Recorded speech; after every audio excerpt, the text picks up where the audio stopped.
इमरान प्रतापगढ़ी जी। धन्यवाद सभापति महोदय। हम ही को कातिल कहेगी दुनिया, हमारा ही कत्लेआम होगा। हम ही कुएं खोदते फिरेंगे, हम ही पे पानी हराम होगा।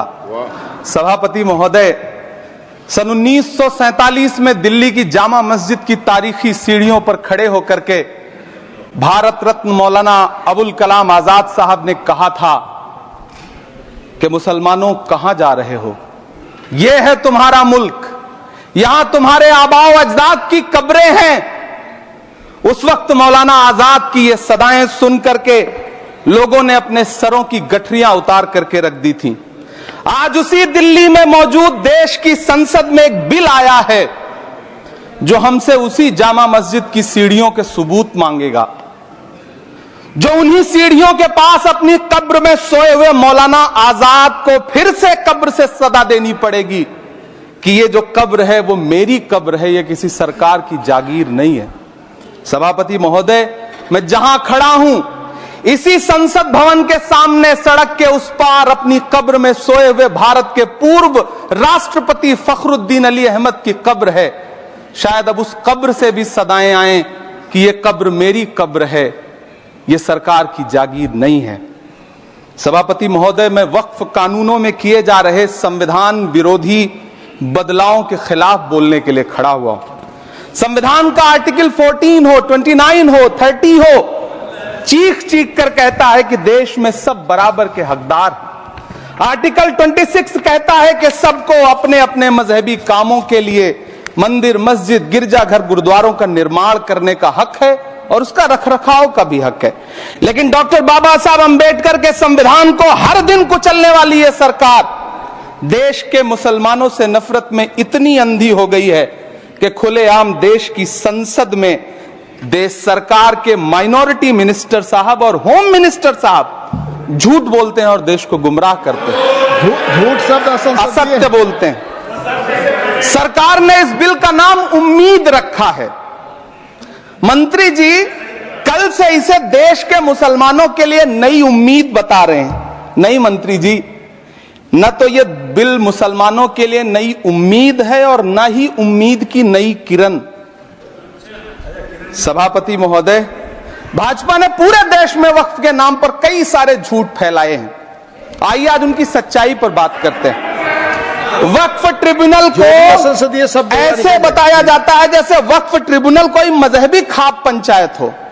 सभापति महोदय, जबकि सच्चाई यह है कि वक्फ ट्रिब्यूनल भी तो सरकारी न्यायिक विभाग है जिसमें सरकार द्वारा नियुक्त जज होते हैं, जिसमें प्रशासनिक अधिकारी होते हैं, कहीं ऊपर से थोड़ी आ गए। सभापति महोदय, देश के गृह मंत्री जी ने इसी सदन में कहा कि वक्फ ट्रिब्यूनल के फैसले के खिलाफ कोई कोर्ट नहीं जा सकता, जबकि सच यह है कि वक्फ एक्ट 1995 की धारा 83(9) के तहत हाई कोर्ट वक्फ ट्रिब्यूनल के फैसले की न सिर्फ समीक्षा कर सकता है बल्कि उसे बदल भी सकता है। सच तो यह है कि वक्फ बोर्ड खुद अपनी जमीनों के लिए कई सारी कोर्ट में मुकदमे लड़ रहा है। सभापति महोदय, दिल्ली की जिन 123 संपत्तियों को लेकर कल माइनॉरिटी मिनिस्टर, होम मिनिस्टर साहब और अभी आदरणीय नेता सदन बात कर रहे थे, आइए उनकी सच्चाइयों पे भी बात करते हैं। 1911 में जब अंग्रेजी हुकूमत ने कोलकाता के बजाय दिल्ली को राजधानी बनाने का फैसला किया तो रायसीना हिल्स के चारों तरफ जो मुसलमानों की ढेर सारी जमीनें थी उनको एक्वायर किया गया और लुटियन को इसकी तामीर की जिम्मेदारी सौंपी गई। सेंट्रल विस्टा की तरह लुटियन जोन का मेगा प्लान तैयार हुआ, लेकिन उस वक्त के मुसलमानों ने उस वक्त की अंग्रेजी हुकूमत से अपनी इबादत गाहों को बचाने के लिए लड़ाई लड़ी। मामला ब्रिटिश गवर्नमेंट तक पहुंचा। तब यह तय हुआ कि वो जो धार्मिक स्थल हैं उन्हें जस का तस रहने दिया जाएगा। इंडिया गेट के बगल वाली मस्जिद हो, जाप्तागंज, सुनहरी बाग मस्जिद हो, पार्लियामेंट रोड वाली मस्जिद हो, ऐसी 123 संपत्तियों के मैनेजमेंट के लिए 1913 में मुसलमान वक्फ वैलिडेशन एक्ट बना और उसके बाद एक नया शहर बसाया गया जिसे लुटियंस जोन का नाम दिया गया। फिर 1943-45 के बीच एक और समझौता हुआ आजादी से पहले उसके तहत काफी सारी वक्फ जायदादों को सुन्नी मजलिस औकाफ बनाकर उसके अंडर किया गया ताकि उसकी देखरेख की जा सके। गृह मंत्री जी 2 दिन से सदन में जो बात कह रहे हैं वो दरअसल 123 संपत्तियां उसी सुन्नी मजलिस औकाफ के तहत आती। सभापति महोदय, आजाद भारत आजाद हुआ। आजादी के बाद भारत में 1954 में वक्फ एक्ट लागू हुआ, जिसकी धारा 9 के तहत 1964 में केंद्रीय वक्फ काउंसिल का गठन हुआ। दिल्ली की वही 123 प्रॉपर्टीज को 1970 में सर्वे गजट करके गजट नोटिफाई किया गया। इसके निपटारे के लिए पूर्व प्रधानमंत्री इंदिरा जी के द्वारा 1974 में एक बर्नी कमेटी बनाई गई। बर्नी कमेटी ने 1976 में इन 123 संपत्तियों को दिल्ली वक्फ बोर्ड की संपत्ति होने की रिपोर्ट सौंपी। उस रिपोर्ट के आधार पर 1984 में कांग्रेस सरकार ने उन 123 प्रॉपर्टीज को दिल्ली वक्फ बोर्ड को सौंपने का फैसला किया, जिसके खिलाफ विश्व हिंदू परिषद कोर्ट गई। मामला 2011 तक पेंडिंग रहा। फिर 2011 में कोर्ट ने सरकार को आदेशित किया कि इसका निपटारा करो।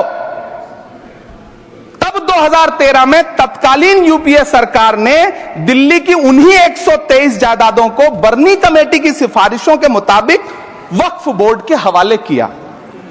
यही वो प्रॉपर्टीज हैं जिनके नाम से गृह मंत्री जी कल से कांग्रेस को कोस रहे हैं। फिर आई 2014 में भाजपा की सरकार, जो तब से इन जमीनों को हड़पने की साजिश कर रही है।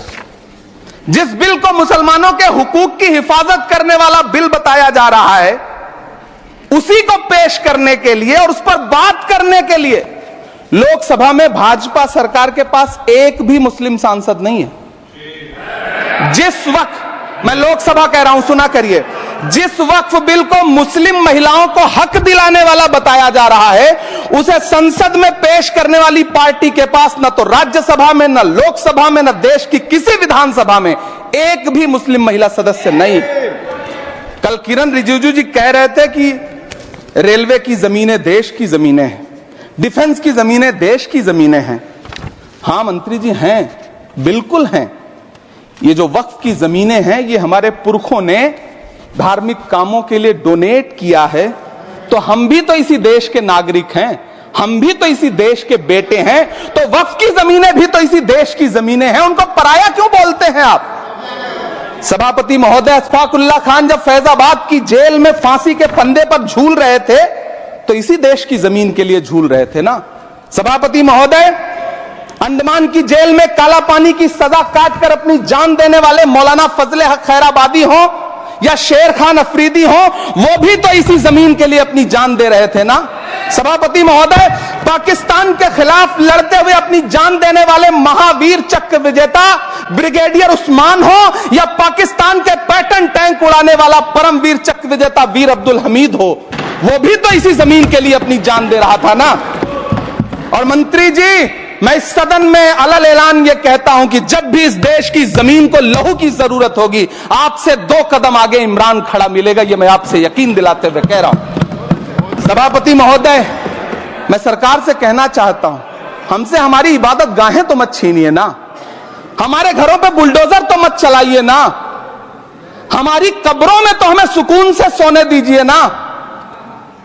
सभापति महोदय, माइनॉरिटी मिनिस्ट्री का बजट कट करके, मुस्लिम बच्चों की स्कॉलरशिप बंद करके अब सरकार कह रही है कि हम वक्फ की आमदनी से गरीब मुसलमानों का भला करेंगे। गुजरात की बेटी बिल्किस के बलात्कारियों की रिहाई के बाद उन्हें माला पहनाने वाली लोगों के नेता ये कह रहे हैं कि यह बिल मुस्लिम महिलाओं को उनका हक दिलाएगा। धन्यवाद मोदी जी, क्या बढ़िया सौगातें मोदी दे रहे हैं आप। पहले हमें गुजराते मोदी दिया, आप सौगाते मोदी दे रहे हैं। लेकिन यह सरकार इतना याद रखे कि इसी ठसक के साथ देश की संसद में सीए का कानून भी लाया गया था और कहा गया था बड़े बड़े भाषण देकर के कि पड़ोसी देशों से हिंदू भाइयों को ला करके यहां नागरिकता दी जाएगी। लेकिन मैं आपके संज्ञान में लाता हूं सर कि पिछले इतने दिनों में इनसे नागरिकता लेने के लिए 2000 व्यक्ति भी नहीं आए, जबकि इसके उलट इन्हीं की सरकार में पिछले 10 साल में 15 लाख से ज्यादा भारतीयों ने भारत की नागरिकता छोड़ करके दूसरे देश में जाकर के बस गए। यह हुआ उस कानून का अंजाम। सभापति महोदय, इसी तरह की जिद के साथ किसानों के खिलाफ भी कानून लाए गए थे। जिस तरह आज वक्फ के फायदे गिनाए जा रहे हैं, उसी तरह से किसानों को भी कृषि कानूनों के फायदे गिनाए गए थे। लेकिन अंजाम क्या हुआ? 700 किसानों की शहादत लेने के बाद सरकार को अन्नदाता किसानों के सामने घुटने टेकने पड़े और कृषि कानून वापस लेने पड़े। जिल्ले इलाही, जमहूरियत जो है वो नफरत और ठसक से नहीं चलती है, अकड़ से नहीं चलती है, उसमें सबकी हिस्सेदारी जरूरी है। कल देश के माइनॉरिटी मिनिस्टर ने लोकसभा में खड़े होकर एक शेर सुनाया था कि मुझसे कोई बदगुमान न हो, तो मैं उन्हें एक शेर सुनाना चाहता हूं कि मैं आज जद पे हूं तो इतना खुशगुमान न हो, मैं आज जद पे हूं तो इतना खुशगुमान न हो, चराग सबके बुझेंगे हवा किसी की नहीं। नीतीश कुमार जी हो, चंद्रबाबू नायडू जी हो, चिराग पासवान जी हो, जयंत चौधरी जी हो, देवे गौड़ा जी हो, जीतन राम मांझी जी हो, सबको समझना पड़ेगा कि जब जंगल में आग लगती है तो न वो बरगद बचते हैं जो हवा को आंधी में तब्दील करते हैं, न वो बांस बचते हैं जो आपसी रगड़ से चिंगारी पैदा करते हैं। सभापति महोदय, जब देश को मनमोहन सिंह साहब जैसा काबिल प्रधानमंत्री मिलता है तो देश को आरटीआई जैसा एक्ट मिलता है, सेज जैसा एक्ट मिलता है, मनरेगा जैसा एक्ट मिलता है, लिबरलाइजेशन मिलता है, राइट टू एजुकेशन मिलता है, नेशनल फूड सिक्योरिटी एक्ट मिलता है। लेकिन जब देश को सौगातें मोदी मिलती है तो क्या मिलता है? सीए मिलता है, फॉर्म्स लॉ मिलता है, आर्टिकल 370 मिलता है, इलेक्टोरल बॉन्ड जैसा एक्ट मिलता है और वक्फ अमेंडमेंट एक्ट जैसे बिल देश को मिलते हैं।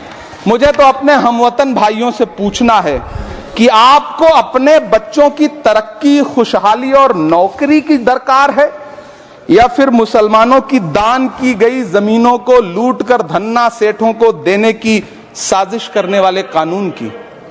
सभापति महोदय, यह सरकार रात के 3 बजे तक पूरे देश को जगा करके संसद में अपने ही नागरिकों को नीचा दिखाने के लिए वक्फ बिल ला रही थी, तो उधर रात के 1:30 बजे अमेरिका हम पर 26% टैरिफ लगा रहा था।